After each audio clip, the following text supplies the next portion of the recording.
Hi viewers, welcome to Anil Deshan YouTube channel.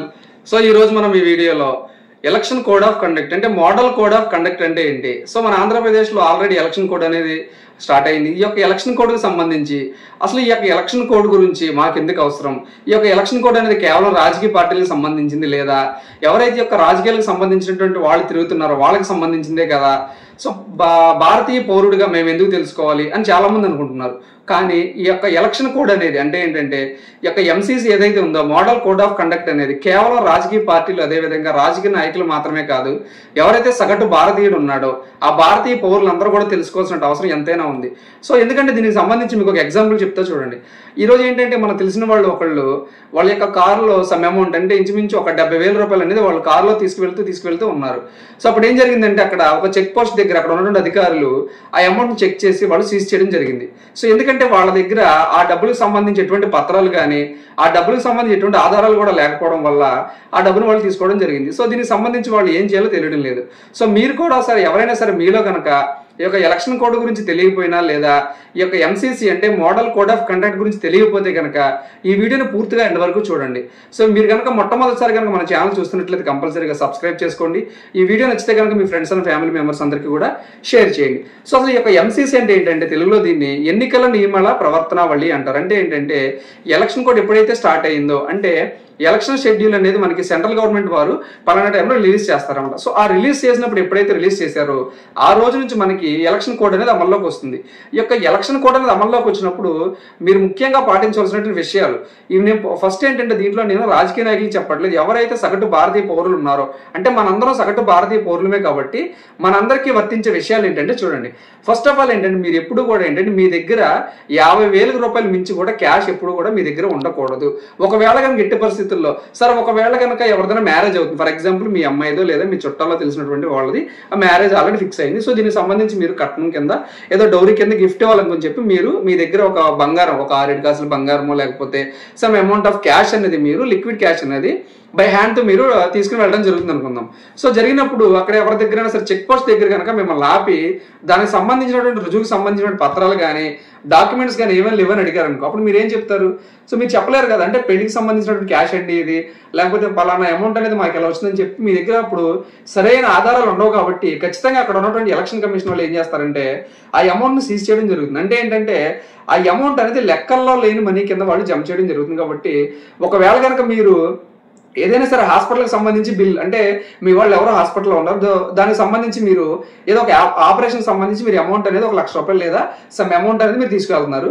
So దానికి సంబంధించి మీరు తీసుకెళ్ళేటప్పుడు ఏంటంటే మీ దగ్గర ఖచ్చితంగా మెడికల్ బిల్ అనేది ఉండాలి. అంటే వాళ్ళ హాస్పిటల్లో జాయిన్ అయినట్టు అదేవిధంగా వాళ్ళ హాస్పిటల్లో ట్రీట్మెంట్ తీసుకుంటున్నట్టు ఆ బిల్ అనేది ఉంటే కనుక మీ దగ్గర మీ అమౌంట్ అనేది వాళ్ళు సీజ్ చేయడం జరగదు అనమాట. అంటే మీ దగ్గర ఖచ్చితంగా ధృవీకరణ పత్రాలు ఉండాలి. అదేవిధంగా బంగారంకి సంబంధించి కూడా బంగారం కూడా ఎవరు ఏంటంటే ఎక్కువగా క్యారీ చేయకూడదు.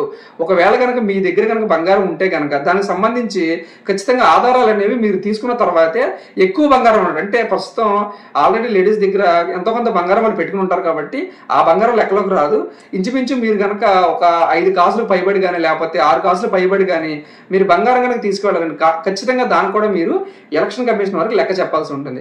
సో ఇంకోటి ఏంటంటే ఈ యొక్క మోడల్ కోడ్ ఆఫ్ కండక్ట్ లో గమనించవలసింది ఎవరైతే మందుబాబులు ఉన్నారో అంటే ఏంటంటే ఎవరైతే ఎక్కువగా మందు తాగుతున్నారో వాళ్ళందరూ ఏమనుకుంటారంటే ఎలక్షన్ కోడ్తో మాకేంటి సంబంధం, మాకు సంబంధం లేదు కదా, మేమేదో మా పని చేసుకుంటున్నాం, మేమేదో డబ్బులు ఇచ్చి మందు తాగుతున్నాం అనుకుంటారు. సో ఇంకోటి ఏంటంటే ఈ యొక్క మందుబాబులు ఎవరైతే ఉన్నారో వాళ్ళందరూ కూడా ఏంటంటే కేసులు మద్యం అనేది ఒక చోట నుంచి ఇంకో చోటకి రవాణా చేయడానికి వీలు లేదు.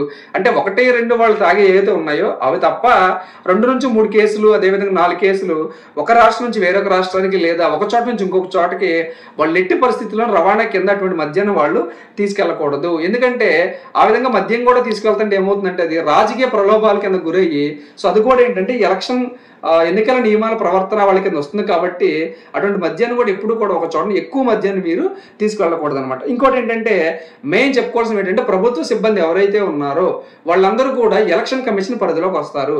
వాళ్ళు రాష్ట్ర ప్రభుత్వ ఉద్యోగులైనా సరే లేదా కేంద్ర ప్రభుత్వ ఉద్యోగులైనా సరే వాళ్ళందరూ ఏంటంటే ఎలక్షన్ కమిషన్ పరిధిలోకి వస్తారు. సో అంటే ఏంటంటే ఇప్పటి వరకు కూడా మీరు ఏదైతే ప్రభుత్వం వర్క్ చేస్తున్నారో ఆ ప్రభుత్వానికి సంబంధించినటువంటి పోస్టర్స్ కానీ లేదా ఆ ప్రభుత్వానికి సంబంధించినటువంటి సామాజిక పథకాలు కానీ లేదా ఏదైనా స్కీమ్స్ అనేవి ఆ ప్రభుత్వానికి సంబంధించినవి ఉంటే కనుక అవి మీరు ఇతరులతో షేర్ చేయడం, అదే విధంగా దానికి సంబంధించినటువంటి విషయాలు అనేవి మీరు పబ్లిక్తో డిస్కస్ చేయడం ఖచ్చితంగా చేయకూడదు. సో ఎందుకంటే గవర్నమెంట్ ఎంప్లాయీస్ ఎవరైతే ఉన్నారో మీరందరూ కూడా ఎలక్షన్ కమిషన్ పరిధిలోకి వస్తారు కాబట్టి ఖచ్చితంగా మీరు ఈ విషయం గుర్తుపెట్టుకోండి. ఇంకోటి ఏంటంటే, సో ఇప్పటివరకు ఏంటంటే మనం చూసింది కేవలం రాజకీయ నాయకుల గురించి చూసాం, అదే సారీ ఏంటంటే జనాలు ఎవరైతే ఉన్నారో పబ్లిక్ వాళ్ళ గురించి చూసాం. ఇంకొకటి ఏంటంటే మీ ఇంటి దగ్గర అంటే పబ్లిక్ ఎవరైతే ఉన్నారో మీ ఇంటి దగ్గర ఎటువంటి రాజకీయ నాయకులకు సంబంధించిన స్టిక్కర్స్ కానీ, మీ గోడల మీద వాళ్ళ యొక్క పేర్లు కానీ, మీ యొక్క ఇంటి పైన వాళ్ళ యొక్క జెండాలు కానీ ఉండకూడదు. ఇది కూడా గమనించండి. సో మీరు అడగొచ్చు, సార్ ఇది పబ్లిక్ ప్లేస్ కదా, మా యొక్క సొంత ఇల్లు కదా, అది అక్కడ మేము పెట్టుకోవచ్చు కదా అని మీరు అంటారు. కానీ ఎన్నికల నియమావళి ప్రవర్తన వాళ్ళ ప్రకారం ఏంటంటే ఆ ఎలక్షన్ కోడ్ ఆఫ్ కండక్ట్ ఏదైతే ఉందో చట్టం ప్రకారం ఏంటంటే మీరు కనుక పబ్లిక్ ప్లేస్ లో కనుక మీ యొక్క అభిమాన నాయకులు వంటి జెండాలు కానీ లేదా పోస్టర్స్ కానీ ఏమైనా సరే మీ దగ్గర ఉండాలంటే మీరు ఖచ్చితంగా ఎగ్జిక్యూటివ్ అథారిటీ నుంచి మీరు పర్మిషన్ తెచ్చుకోవాలి. సో ఆ విధంగా పర్మిషన్ తెచ్చుకున్నప్పుడు మాత్రమే మీరు మీ ఇంటి దగ్గర కానీ మీ ఇంటి పైన కానీ జెండాలు కానీ మీ ఇంటి చుట్టూరు రాజకీయ నాయకులకు సంబంధించినటువంటి చిత్రాలు కానీ వాళ్ళ యొక్క సింబల్స్ కానీ ఉండాలి. అలా లేకపోతే కనుక మీరు కూడా ఎలక్షన్ కోడ్ ఆఫ్ కండక్ట్ ని వైలేట్ చేస్తున్నట్టు లెక్కకు వచ్చి మిమ్మల్ని కూడా చట్ట ప్రకారం చర్యలు తీసుకోవడం జరుగుతుంది. అదేవిధంగా ఇంకొకటి ఏంటంటే ఎవరైతే ఈ యొక్క రాజకీయ నాయకులు ఉన్నారో వీళ్ళందరూ కూడా ఏంటంటే ప్రచారం అనేది చేసుకోవచ్చు. కాకపోతే వాళ్ళు ఎక్కడ ప్రచారం చేయకూడదంటే ప్రార్థనా మందిరాల్లో, అంటే ఫర్ ఎగ్జాంపుల్ హిందువులకు సంబంధించినటువంటి గుడిలో కానీ లేదా మసీదుల్లో కానీ లేదా చర్చిల్లో కానీ వాళ్ళ ఎట్టి పరిస్థితుల్లోనూ ప్రచారం అనేది అక్కడ నిర్వహించకూడదు. సో ఇది కూడా ఖచ్చితంగా రాజకీయ నాయకులకి అందరికీ కూడా వర్తిస్తుంది. అదేవిధంగా మీరు కనుక ఏదన్నా ఒక పార్టీకి సంబంధించి ఏదైనా సరే పర్మిషన్ కావాలంటే మీరు లౌడ్ స్పీకర్కి సంబంధించి ఖచ్చితంగా మీరు పోలీస్ వారి దగ్గర నుంచి పర్మిషన్ అనేది తెచ్చుకోవాలి. అంటే మీ ఇంట్లో ఏదో ఫంక్షన్ జరుగుతుంది ఫర్ ఎగ్జాంపుల్, ఆ ఫంక్షన్కి సంబంధించి మీరు ఏదో ఒక పార్టీ అనేది అరేంజ్ చేసుకున్నారు. సో దానికి సంబంధించి మీరు లౌడ్ స్పీకర్స్ యూజ్ చేస్తారు కాబట్టి ఈ యొక్క లౌడ్ స్పీకర్కి సంబంధించి కూడా మీరు ఖచ్చితంగా స్థానికంగా ఉన్నటువంటి పోలీసులు ఎవరైతే ఉన్నారో ఆ పోలీసుల దగ్గర నుంచి మీరు ఖచ్చితంగా పర్మిషన్ తెచ్చుకున్నప్పుడు మాత్రమే మీరు వాటిని యూజ్ చేయాల్సి ఉంటుంది. లేకపోతే మీ మీద కూడా చర్యలు తీసుకోవచ్చు అనమాట. అదేవిధంగా ఎక్కువగా ఏంటంటే ఈ కులాల సంఘాలు అంటే ఏంటంటే కొంతమంది కులాలకు సంబంధించినటువంటి మీటింగ్స్ పెట్టుకుంటా ఉంటారు. అంటే మేము పలానా క్యాస్ట్ అండి, పలానాకి సంబంధించినటువంటి మాకు కొన్ని కులాలు ఉన్నాయండి, దానికి సంబంధించి మా సంఘ పెద్దలు ఉన్నారు, కుల పెద్దలు ఉన్నారు, వాళ్ళందరూ కూడా ఏంటంటే ఒక చోటకి రమ్మన్నారు, వాళ్ళు ఏదో మాట్లాడతామని చెప్పి అక్కడికి వెళ్ళామని చెప్పి అంటే కనుక అది కూడా ఎలక్షన్ కోడ్ ని వైలేట్ చేస్తుంది కింద వస్తుంది. కాబట్టి ఈ యొక్క కులాలకు సంబంధించిన సంఘాల వాళ్ళు ఎవరైతే ఉన్నారో వాళ్ళు కూడా ఒకే చోట గుమ్మిగూడి దానికి సంబంధించి ఎటువంటి డిస్కషన్స్ కూడా పెట్టుకోకూడదు అనమాట. ఇంకోటి ఏంటంటే పోలింగ్కు 100 మీటర్ల దూరంలో అంటే పోలింగ్ స్టేషన్ ఏదైతే ఉందో ఆ స్టేషన్కి ఏంటంటే 100 మీటర్ల వ్యక్తి పరిస్థితిలో రాజకీయ నాయకులు ప్రచారం అనేది నిర్వహించకూడదు. పోలింగ్కి 48 గంటల ముందు ఏంటంటే ఖచ్చితంగా ప్రచారం అనేది ఎవరైతే యొక్క రాజకీయ నాయకులు పార్టీలో ఉన్నారో వాళ్ళందరూ కూడా ఆఫ్ చేసేయాలన్నమాట. అదేవిధంగా మీరు ఎటువంటి కరపత్రాలను కూడా వేరే వాళ్ళకి షేర్ చేయకూడదు. అంటే మీకు పలానా పార్టీ మీద ఇంట్రెస్ట్ ఉంది కదా అని చెప్పి మీరు స్వతహాగా ఏదన్నా కరపత్రాలు కానీ లేదా వాళ్ళకి సంబంధించినటువంటి ఏదైనా సరే వేరే వాళ్ళకి మీరు అలాగే షేర్ చేయకూడదు అనమాట. అది కూడా ఎలక్షన్ కోడ్ ని వైలేట్ చేస్తే కింద వస్తుంది. సో ఈ విధంగా చెక్ పోస్టుల దగ్గర కానీ అదేవిధంగా మీ దగ్గర ఉన్నటువంటి బంగారం కానీ నగలు కానీ మీ దగ్గర అనేది చూసుకోండి. అదేవిధంగా బ్యాంక్స్ నుంచి కూడా మీరు అమౌంట్ అనేది కనుక విత్డ్రా చేసుకొస్తే కనుక సో దానికి సంబంధించినటువంటి స్లిప్ ఏదైతే ఉందో అంటే విత్డ్రా చేస్తారు 1 లక్ష రూపాయలు మీ అమౌంట్ ఏది.